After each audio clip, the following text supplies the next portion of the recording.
இது garden sir. இது வாசல் கேட்டு. இது ஃப்ரண்ட் எலிவேஷன் சார். கதை தொடங்க. கிளாஸு. இது வாசலினுடைய ஃப்ரண்டு. இது சைடு. இது கார் நிப்பாட்ட பார்க்கிங்கு.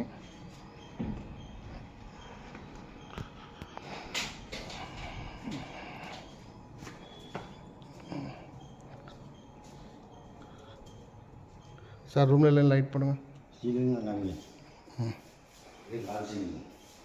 Fall ceiling. இது பூஜை ரூமு சார். பூஜை ரூம் காமிங்க.